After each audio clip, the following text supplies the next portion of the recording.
आज मला बुट्टीभर कामं होती तुम्हाला खरं सांगतो, त्यामुळे मी लवकर उठलेलो आणि आज मी देवपूजा करणार होतो. तर आजच्या आपल्या झणझणीत ब्लॉगमध्ये तुमच्या सगळ्यांचं स्वागत आहे. सकाळी 6 वाजता उठून 1-7:30 पर्यंत माझी पूजा वगैरे सगळं आवरलं. तिथनं मग नाश्ता वगैरे म्हणजे जेवलो डायरेक्ट ना, कारण मला जायचं होतं कोल्हापूरला. आज पहिल्यांदा असं झालं असेल की मी काहीतरी खाऊन घरातनं बाहेर पडले, कारण का मी कायम बोंबलत असं उपाशी पोटीत जातोय आणि मोस्ट ऑफ असं कोल्हापूरला जायचं असतं की त्या दिवशी मी काहीच खात नाही आणि माझा उपवास घडतोय. पण आज मी पहिल्यांदा खाऊन निघलो, लवकर गेलो कारण का आम्हाला लवकर पोहोचायचं होतं. आणि जाताना मला हा माणूस दिसला, कसलं शेवट लेवलची गाडी मारलाय बघा.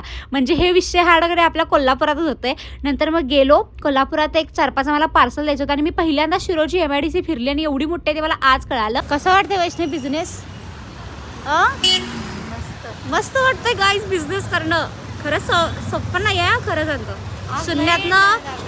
शून्यातनं विश्व निर्माण करणं जोक नाही आहे, खरं सांगतो. आणि आम्ही जिथं अवेलेबल होती ना सर्व्हिस, त्यासाठी आम्हाला इथं कोल्हापूर यायला लागला एक सर्व्हिस द्यायला. आणि तेवढं आत होतं की लिटरली आम्ही 7-7 किलोमीटर इकडं 7 किलोमीटर असं वेगवेगळ्या ठिकाणी जाऊन आलोय. लय वेट खरं करणार. आता हा जो माझा एवढा कॉन्फिडन्स आहे की तुमच्या सगळ्यांच्या सपोर्टमुळे आहे. आणि तुम्हाला खरंच मनापासून कळकळून सांगतो काय, जर तुम्ही एखादा निर्णय घेतला का नाही काहीतरी करायचा, तुम्ही हट्टाला पेटून उठा आणि ते काम पूर्ण केल्याशिवाय अजिबात माघार घेऊ नका.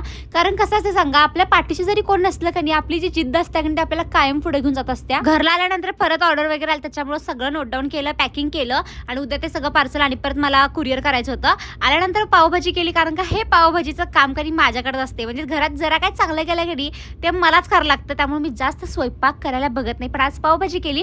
नंतर मग शूट होतं माझा आपल्या ऑफिशियल पेजसाठी, ते पण केलं. असा होता माझा आजचा दिवस.